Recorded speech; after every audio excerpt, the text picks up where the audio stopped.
Nate G219, y'all know what it is. Another one coming at ya.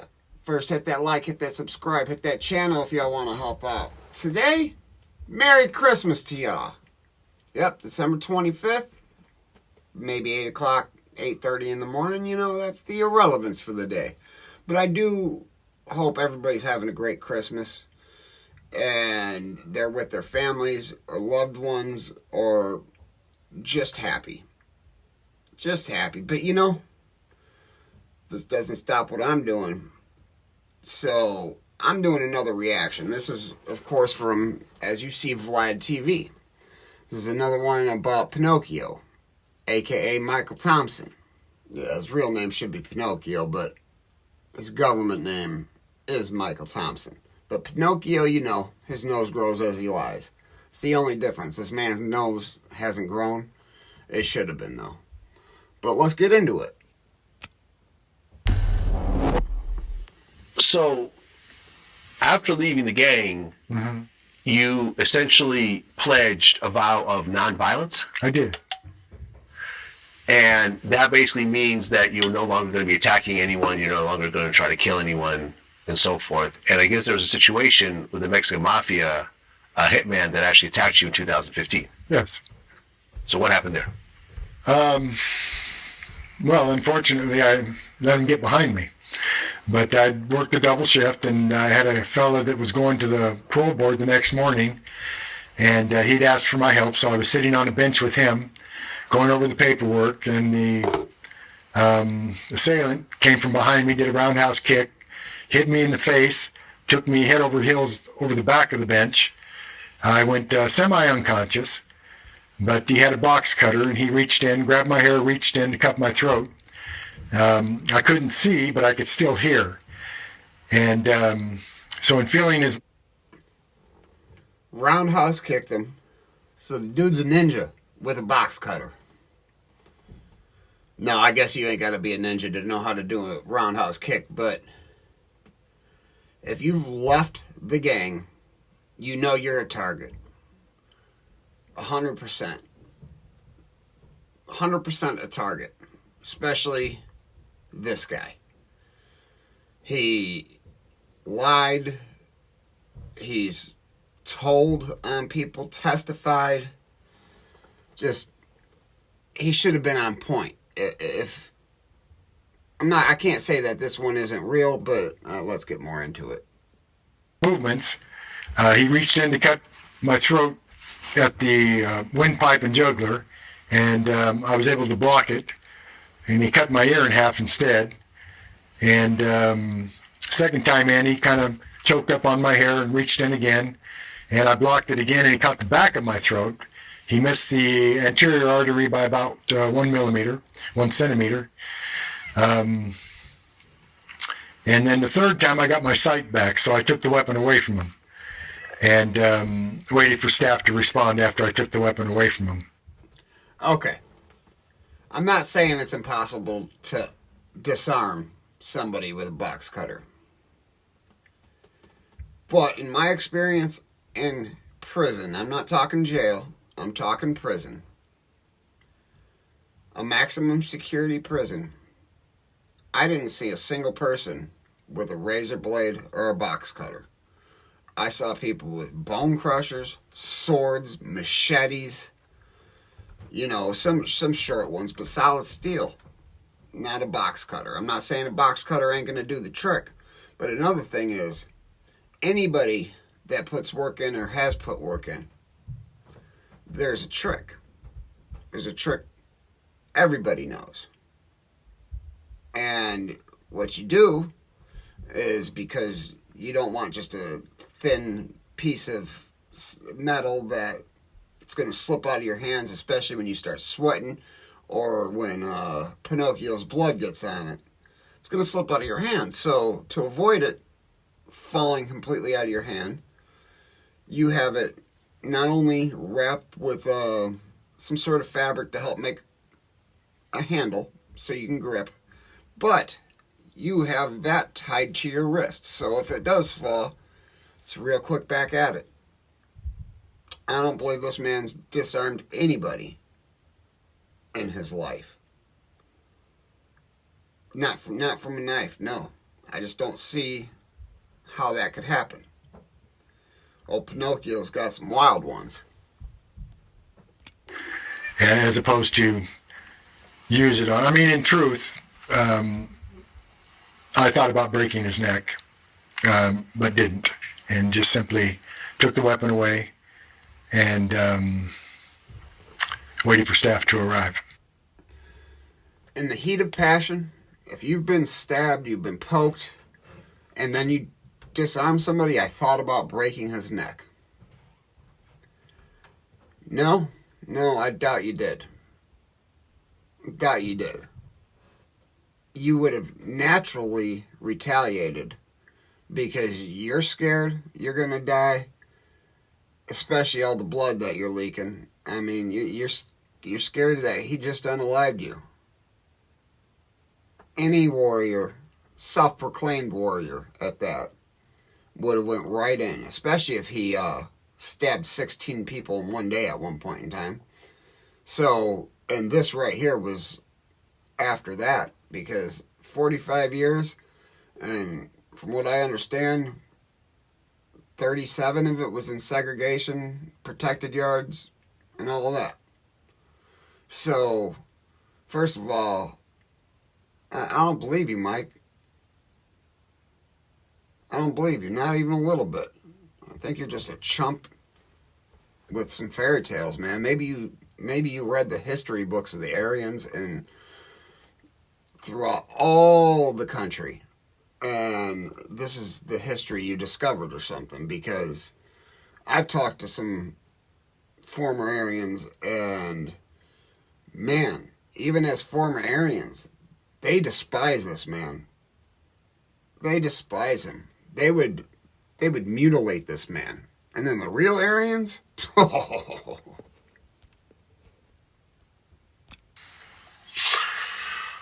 Okay. And by 2019, after being up for parole, I guess, 18 times? Yes. They finally granted you parole. They did.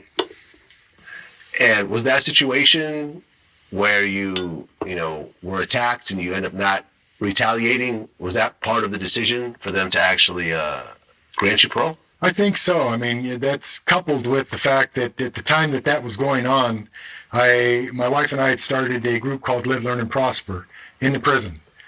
And so we were running groups every day of individuals. It was the influence that my actions had upon those groups, I think, is what the board and the administrators looked at. In other words, I was practicing what I was preaching to them.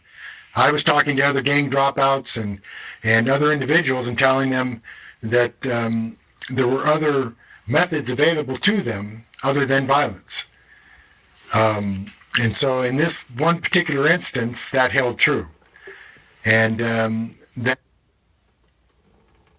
very, very seldom inside a prison is violence not the answer. There's very little, let's talk about this. Let's get over this. No, at very least, let's go settle this like some gentlemen and go bang it out. Let's shoot a fade. But when there's knife play involved, especially in California back then,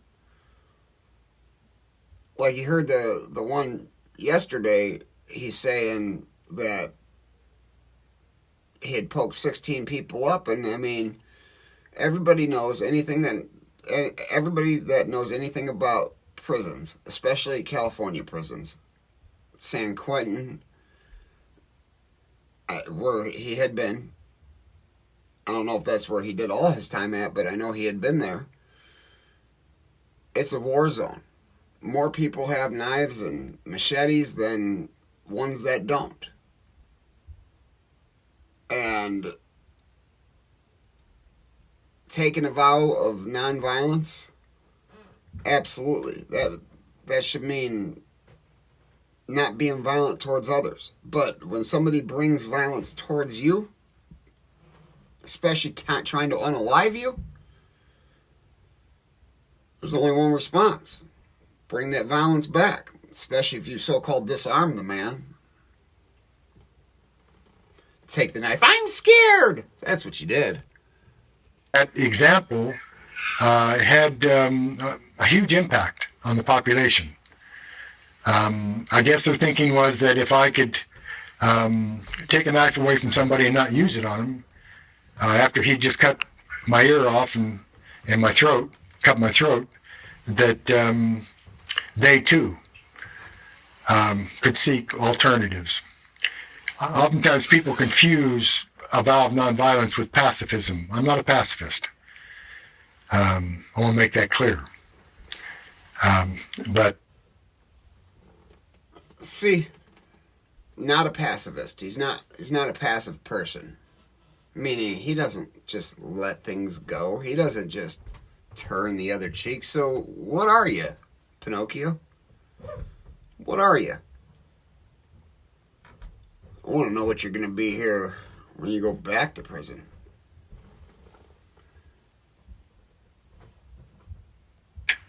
My vow of nonviolence remains in place.